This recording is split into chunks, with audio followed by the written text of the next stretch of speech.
제목으로 은혜를 나누고자 합니다. 저번 주에 1장에서 제가 느헤미야가 부르짖고 기도하고 금식하며 기도하고 또 그렇게 감사 기도함으로 하나님의 놀라운 계시를 받게 되고 이제 그 모든 역사가 이제 시작이 태동이 됩니다.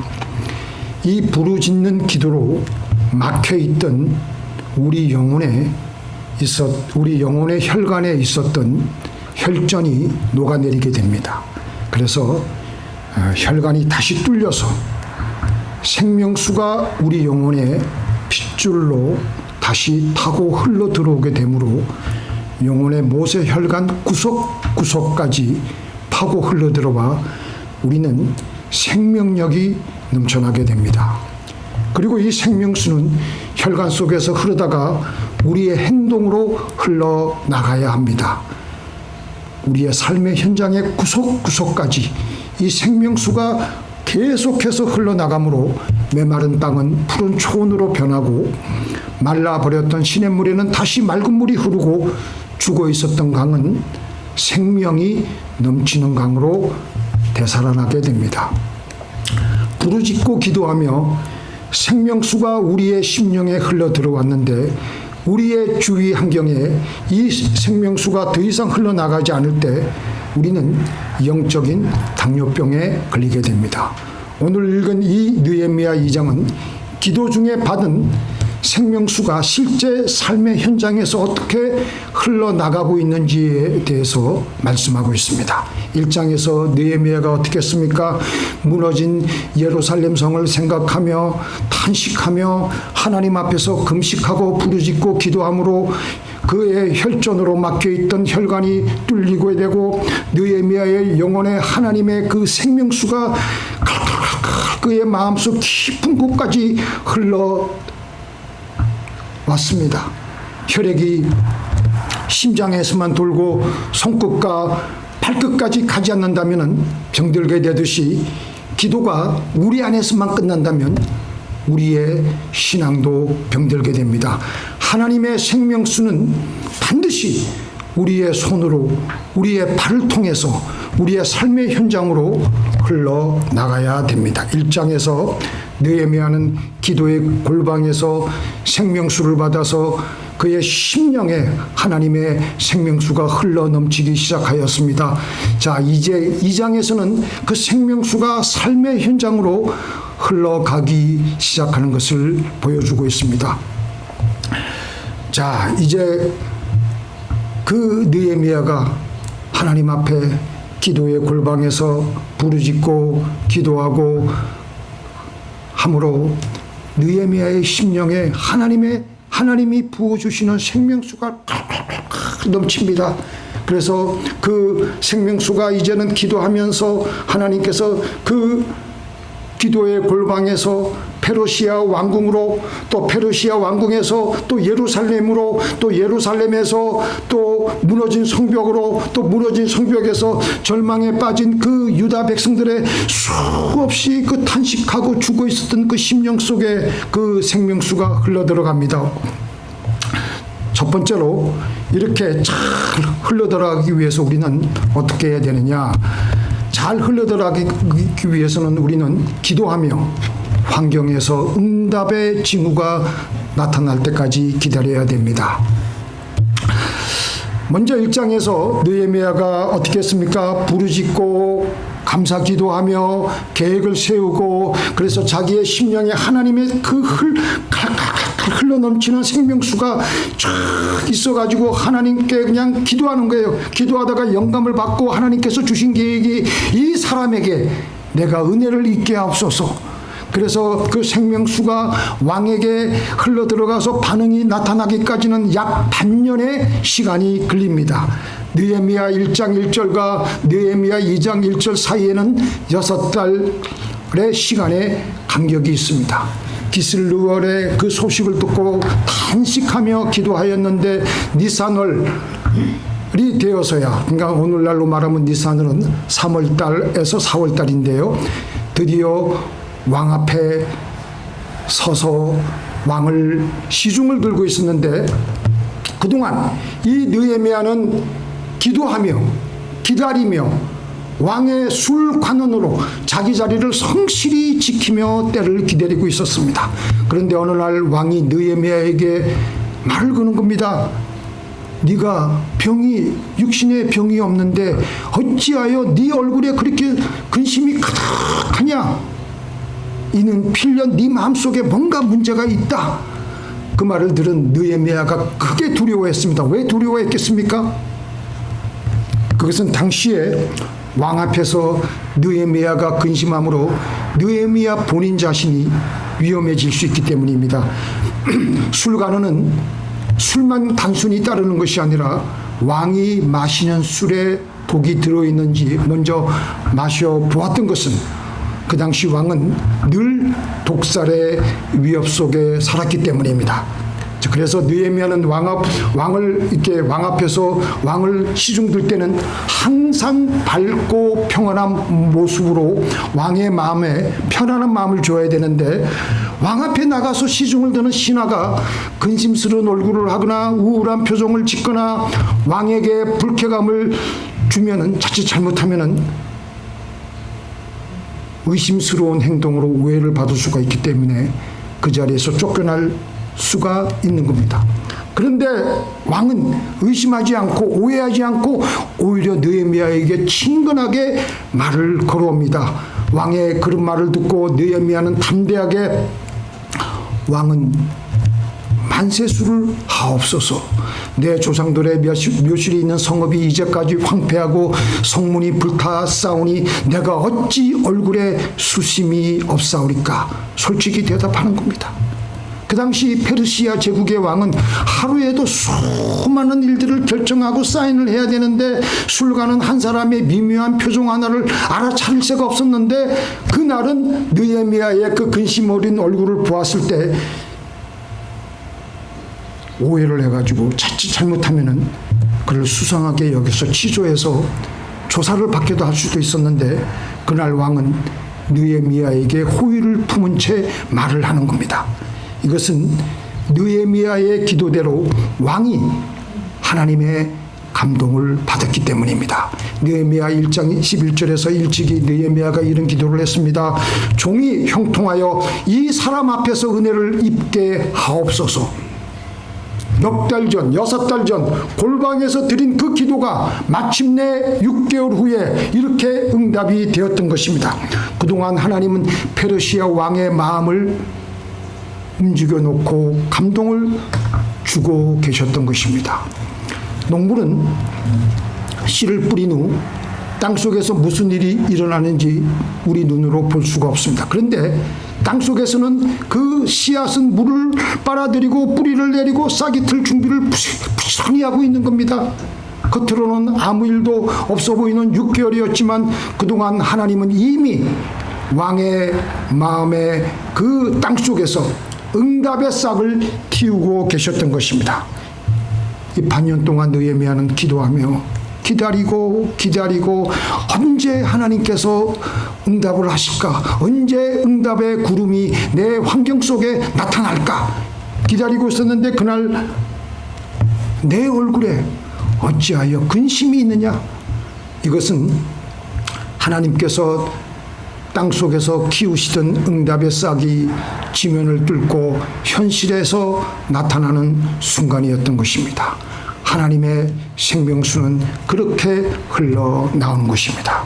우리는 기도에도 아무 일도 일어나지 않는다고 생각하지만 하나님은 우리가 올린 기도에 대한 응답의 씨앗에 생명을 불어넣고 계십니다.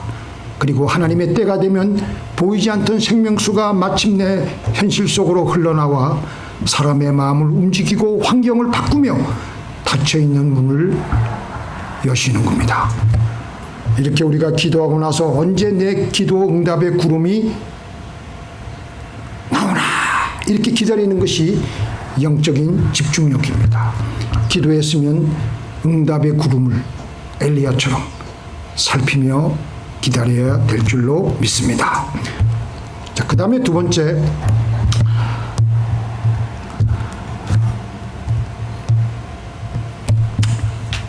두 번째는 이제 왕에게 흘러온 생명수는 구체적인 명령으로 실제적으로 흘러나가게 하기 위해서 이음새로 부드럽게 잘 이어져야 됩니다.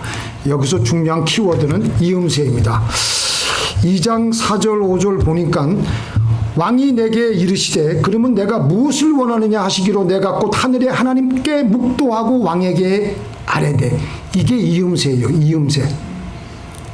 왕의 마음에 흐르던 생명수가 이제 내가 무엇을 원하느냐 할 때 바로 급하게 질문에 그 대답을 하지 않고 하늘의 하나님께 잠시 묵도합니다. 혈관 속을 흐르던 생명수가 이제 손끝 발끝을 나와서 현실로 환경으로 나타나는 순간입니다. 그때 하나님과 잠깐의 기도를 함으로 이음새를 잘 붙이는 것이 됩니다. 그렇게 잘 연결되어서 생명수가 아주 부드럽게 흘러나오게 하는 것입니다. 그래서 느헤미야는 하나님께 묻고 나서 왕 앞에서 구체적으로 말을 하는 겁니다. 나를 유다 땅 그 성읍에 보내어 그 성을 건축하게 하소서. 내가 언제까지 돌아오겠습니다. 강 서편 총독들에게 조소를 내려 주시옵소서. 성벽을 건설하려면 수많은 제목들이 목재가 필요할 텐데 삼림 감독 아삽에게 조소를 내려서 필요한 목재들을 공급하게 하여 주옵소서. 네 가지를 요구를 합니다. 이렇게 생명수는 구체적인 통로를 타고 흘러나오는 겁니다. 수도관 없이는 물이 집집마다 흘러갈 수 없듯이 느헤미야의 이 네 가지 구체적인 요청이라는 수도관을 통해 이제는 실제 삶의 현장까지 흘러나오게 되는 것입니다. 우리가 하나님께 받은 말씀과 은혜를 실생활에 적용을 잘하기 위해서 이 이음새, 이 연결 부위를 통해서 이것이 잘 이어져야 되고 잘 연결되어져야 됩니다. 그래서 느헤미야는 비록 왕이 묻는 그 긴박한 자리에서도 잠시라도 하나님께 묵도했습니다. 이것은 느헤미야가 매 순간 하나님과 동행하며 매 순간 하나님을 향한 의식의 끈을 놓지 않고 있었다는 것을 보여주고 있습니다. 하나님과 같이 그의 삶을 살아가면서 하나님의 생수가 계속해서 잘 흘러가도록 살았다는 것입니다.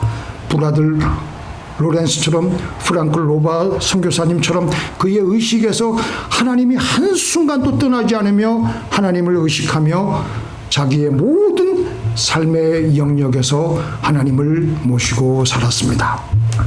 자, 그 다음에 세 번째가 있는데요. 세 번째 맨 밑에 3번 나오죠. 예루살렘 무너진 성벽 앞에서 이제 그 모든 네 개의 간을 타고 느헤미야가 직접 예루살렘까지 다 이제 가는 겁니다. 도착했어요. 이렇게 왕궁을 거쳐서 네 개의 통로를 통해서 흘러나온 생명수는 예루살렘 무너진 성벽 앞에까지 흘러왔을 때 느헤미야는 잠시 멈추어 정밀하게 한 번 더 현장을 점검합니다. 드디어 이제 느헤미야가 도착했어요. 근데 도착하자마자 아무 생각도 없이 아무 그냥 현장의 그 상황도 살피지 않고 바로 자 이제부터 빨리 건축하십시다 그렇게 하지 않고 어떻게 했어요? 내가 예루살렘에 이르러 머무른 지 사흘에 내가 밤에 일어나 몇몇 사람과 함께 갈새 내 하나님이 예루살렘을 위하여 무엇을 하실 마음을 내게 주신 것을 내가 아무 사람에게도 말하지 아니하고 현장 점검을 하는 거예요. 밤에 아무에게도 알리지 않고. 왜냐하면 이게 낮에 하면은 무슨 일이 생기냐 하면은요, 수많은 사람들이 또 와가지고 뭐 그냥 여러 가지 이 잡음들이 많이 들리게 되고 소동이 날 것을 알기 때문에 밤에 일어나가지고 자기의 수행원들을 데리고 그 예루살렘 성벽이 해파되어진 그 상황을 살피고 점검하는 거예요. 생명수는 흐르는 도중에 반드시 확인의 과정을 거쳐야 됩니다. 우리 심장에서 나온 피는 폐로 들어가서 산소를 다시 얻은 후에 다시 심장으로 돌아와 우리 온몸의 구석구석 손끝과 끝에 못의 혈관까지 흘러가는 것입니다. 느헤미야는 왕궁의 응답을 받아서 예루살렘에 그 도착을 막상 하였지만 바로 작업을 시작하지 않고 조용히 혼자 어둠 속에서 현장을 점검합니다. 골짜기 문, 용종, 북문, 샘문, 왕의 목까지 돌아보고 더 이상 나귀가 갈 수가 없는 그 길은 그 나귀에서 내려가지고 그 직접 걸으며 세밀하게 조사를 하고 현장을 확인하고 점검을 하고 어느 구간이 가장 심각하게 무너졌는지 어느 구간에 얼마만큼 자재를 내야 되는지 어디부터 작업을 시작해야 되는지 이렇게 했기 때문에 3장에 가서는요 각 구간을 정확히 나누어 각 가문에게 정확하게 작업 분담을 할 수가 있었던 것이었습니다. 이런 현장 조사 없이 생명수가 급하게 흘러가면 무질서하게 압력만 높은 채로 혈관이 터지게 되어서 큰 사고를 일으키게 됩니다. 생명수가 제대로 흘러가려면 정확한 경로를 따라 필요한 곳에 필요한 만큼 흘러가야 됩니다. 자, 이제부터 맨 밑에 생명수가 어디까지 흘러 들어가야 됩니까? 어디까지 흘러 들어갔어요? 오늘 우리가 읽은 본문 가운데서 생명수는 마침내 절망한 백성들의 마음에까지 흘러 들어갑니다. 사흘간의 답사를 마친 느헤미야는 그 백성들을 모아놓고 자기 자랑하지 않고 자기 능력이나 자기의 그 무슨 백그라운드를 내세우지 않고 하나님의 선한 손이 나를 도우신 일을 그 페르시아 그쪽에서부터 그 왕궁의 그 왕에게 부탁한 일까지 다 모든 것을 백성들 앞에서 간증했습니다. 그 후에 내가 그들에게 이르기를 우리가 당한 공경은 너희도 보는 바라. 자, 예루살렘 성을 중건하여 다시 수치를 당하지 말자 하고 또 그들에게 하나님의 선한 손이 나를 도우신 일과 왕이 내게 이르신 말씀을 말하였더니 그들의 말이 일어나 건축하자 하고 모두 힘을 내어 이 선한 일을 하려 하며 자, 이 자기가 골방에서 하나님께 부르짖고 금식하고 자기에게 흘러들어온 생명수가 이제 페르시아 왕궁을 거쳐서 예루살렘 성벽까지 이 생명수가 흘러들어온 전 과정을 백성들을 모아놓고 하나의 간증으로 백성들에게 얘기하는 겁니다. 그 간증을 들은 백성들이 그동안 아무 소망이 없어가지고 죽은 채로 있었던 그 백성들의 마음속에 생명수가 드디어 흘러들어갑니다. 예루살렘 성벽이 언제 무너졌냐면요. 주전 586년경 무너졌습니다. 느헤미야가 소식을 들은 것은 주전 445년경입니다. 140년이라는 세월이 흘렀습니다. 백성들은 거기에 남은 유다 백성들은 무너진 성벽에서 무너진 폐허의 현실에서 날 때부터 거기서 태어났으니까 뭐 늘 삶은 이런가 보다 하고 무덤덤하게 살아오고 있었던 그들이었는데 그들에게 느헤미야가 하나님의 생명수에 그 하나님의 말씀에 간증을 하자 죽어 있었던 백성들의 마음에 하나님의 사명이 다시 불붙기 시작합니다. 일어나 건축하자. 우리는 주저앉아 있을 그런 백성들이 아니다. 이제 그들은 다시 소망을 가지며 믿음이 다시 회복되며 하나님이 자기네 민족에게 주셨던 사명감이 하나님을 사랑하는 마음으로 새로이 일어나기 시작했습니다. 그들은 다시 살아나기 시작했습니다. 살아서 살기 시작했습니다. 이렇게 생명수가 흐를 때 또 문제가 뭐냐? 늘 방해 세력이 있습니다. 산발락과 도비아가 바로 그런 존재이죠. 그 산발락과 도비아가 우리를 업신여기고 비웃어 이르되 너희가 하는 일이 무엇이냐? 너희가 왕을 배반하고자 하느냐 하기로 내가 그들에게 대답하여 이르되 하늘의 하나님이 우리를 형통하게 하시리니. 생명수가 흐르기 시작할 때는요, 반드시 그 흐름을 방해하려는 방해 세력이 나타나지만 생명을 택함으로 우리는 능히 극복하고 나갈 수가 있습니다. 그래서 느헤미야가 4장에 가서는 이 말씀을 하죠. 제가 읽어드리겠습니다. 너희는 그들을 두려워하지 말고 지극히 크시고 두려우신 줄을 기억하고. 이렇게 좋은 선한 일을 하는데도 늘 어려움이 있습니다. 우리의 삶에도 이 산발락과 도비아가 있습니다. 우리의 인생에는 기쁨도 있지만 슬픔도 있고, 또 성공도 있지만 실패도 있고, 또 칭찬을 받기도 하지만 때로는 비난을 받기도 하고, 여러 가지 안 좋은 일도 많이 생깁니다. 하나님의 일을 한다고 해서 좋은 일만 우리에게 있는 것이 아닙니다. 항상 우리의 삶 가운데는 이런 안 좋은 일도 늘 같이 끼어 있습니다.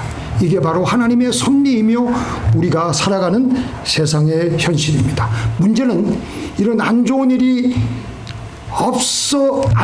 없애려고 노력하기보다 이 안 좋은 일을 어떻게 관리하느냐입니다. 느헤미야는 산발락과 도비아의 조롱을 없애려고 애쓰지 않았습니다. 그는 그들의 조롱보다 생명의 신 하나님을 택하였습니다. 우리도 생명의 신 하나님을 택하는 겁니다. 어떻게 택해요? 감사기도함으로. 우리의 삶에 숨겨진 좋은 일들을 찾아내어서 감사하는 거예요. 감사하는 것은 감사하고 또 감사하면요, 우리의 영혼이 위로 계속해서 올라가는 거예요. 안 좋은 것들은 밑으로 두면서, 그러면서 하나님의 생명수는 계속 흘러나가게 되는 것입니다. 늘 감사하며 찬양했던 다윗이 무슨 고백을 했습니까? 시작. 주께서 내 원수의 목전에서 내게 상을 차려주시고 기름을 내 머리에 부으셨으니 내 잔이 넘치나이다. 다윗은 원수가 없어져 가지고 감사한 게 아닙니다. 원수는 늘 눈앞에 있었지만 하나님을 택하고 하나님께 감사하고 하나님을 찬양하니까 주께서 내 원수의 목전에서 내게 상을 차려주는 겁니다. 그러니까 내 평생의 선하심과 인자심이 반드시 나를 따르리니 내가 여호와의 집에 영원히 살리로다. 생명을 택한 사람은 원수에게 쫓기는 것이 아니라 하나님의 선하심과 인자심이 늘 나를 따르는 그런 포근한 인생을 살아가는 겁니다. 말씀을 마치겠습니다. 이렇게 생명수가 흘러가는 곳마다 모든 죽어있는 것들이 다시 살아납니다. 이 말씀이 어디에 나오죠? 에스겔서 47장에서 그 원형을 잘 설명해 주고 있습니다. 성전 문지방에서부터 흘러나온 생수가 흘러나옵니다. 이 물은 처음에는 발목에 오를 정도로 얕았지만 흘러갈수록 점점 깊어져 마침내는 헤엄쳐야만 건널 수 있는 강이 되었습니다. 이 생명수가 닿는 곳마다 생명이 살아납니다. 강 좌우에는 각종 과일나무가 자라고 잎사귀는 시들지 아니하고 열매는 끊이지 아니합니다. 이 강물이 흘러서 아라바까지 흘러갑니다. 아라바는 무슨 바다입니까? 죽은 바다입니다. 사해입니다. 염분이 너무 강해 그 어떤 생물도 살 수 없는 죽은 바다인데 그 죽은 바다에도 이 생명수가 흘러들어가자 물고기가 힘이 많아지고 바닷물이 되살아나기 시작했습니다.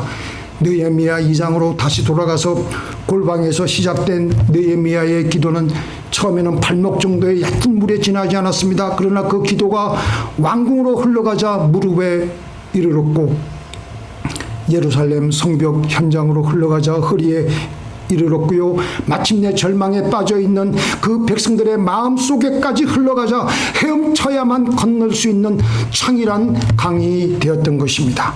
140년간 죽어 있었던 예루살렘에서 살고 있었던 그 백성들의 마음속에 무기력과 방탕 속에 시들어버린 그 백성들의 마음에 생명수가 흘러들어가자 그들이 다시 살아나기 시작했습니다. 잃어버린 자존감, 잊고 있었던 소명, 메말라버린 믿음과 소망이 그들 심령 속에 되살아나기 시작했습니다. 죽음 같은 우리의 삶에도 이 하나님의 생명수가 흘러 들어오게 해야 합니다. 우리의 부르짖는 기도에서 시작되어 감사 기도함으로 생명수가 우리의 삶에 흘러 들어오게 해야 됩니다. 그럴 때 다시 나의 심령은 살아나고 내 절망적인 주위의 환경도 살아나게 될 줄로 믿습니다. 자, 기도하겠습니다.